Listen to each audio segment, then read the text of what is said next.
This is part 2 of chapter 12.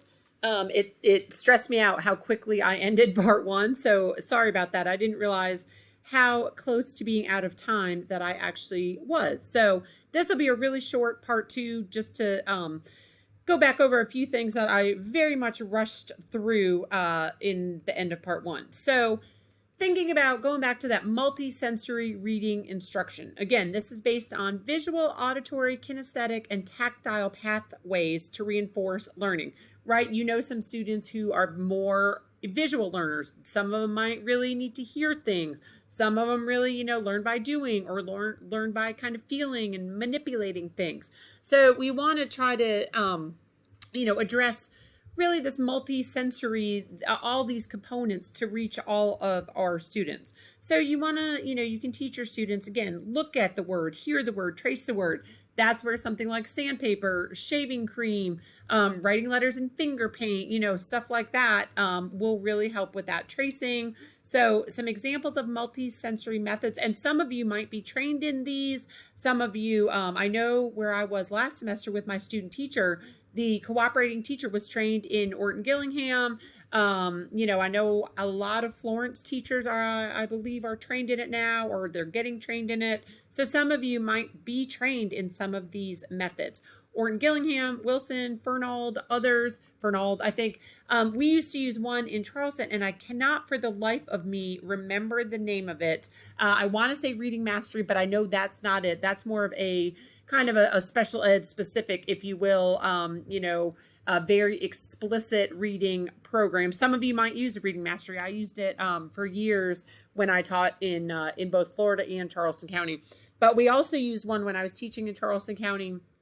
It wasn't Read Well. It wasn't Read 180. I know those are some programs out there, but it was one where, it used to say things like, every word has to have a talking vowel, and the vowels, you would write them on your finger, on the end of your fingertips, and, A-E-I-O-U, and each vowel would have like a little motion that went with it.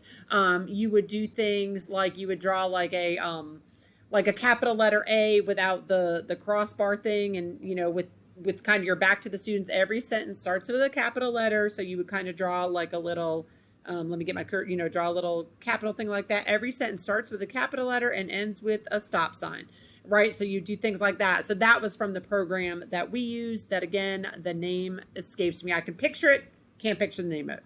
But all of those are multisensory reading instructional methods.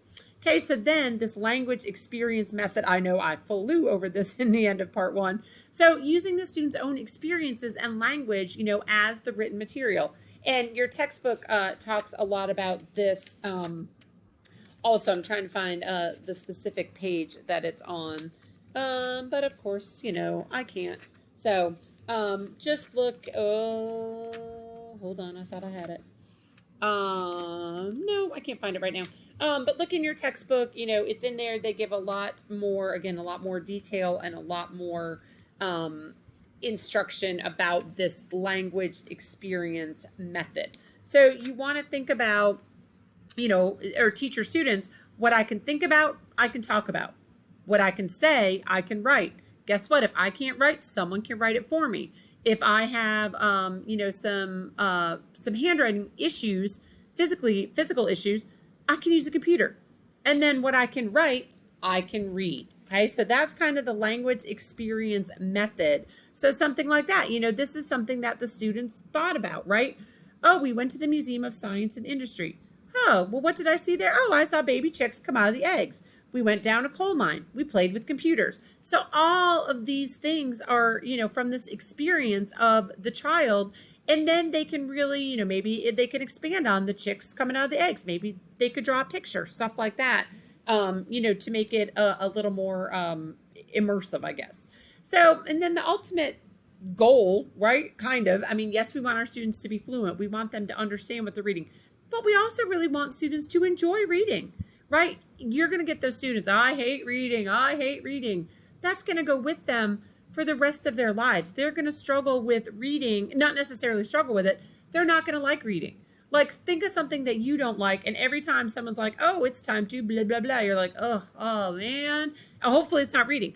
But we don't want our students to get to that point with reading. We want them to enjoy reading. We want them to read sometimes just for fun, right? Like I was talking about in part one with, my friend's daughter, who were reading those Harry Potter books. She used to be a pretty reluctant reader, and now she's like head of the, I think in the whole school where they go, she has like the most AR points or whatever. So she loves reading. She'll come in and be like, oh, we're only allowed to check out 3 books from the library. Let me show you what I got. Let me tell you about them. That she is now a reader. So think about a book maybe that, again, you don't have to say anything. You don't have to report this to anybody. But if you have your own children, if you have students, talk about some books that you really like, that you personally like, and see if they have any books that maybe really help turn them on to reading as well. Okay, this is from, Harry Potter. So I believe something very magical can happen when you read a good book.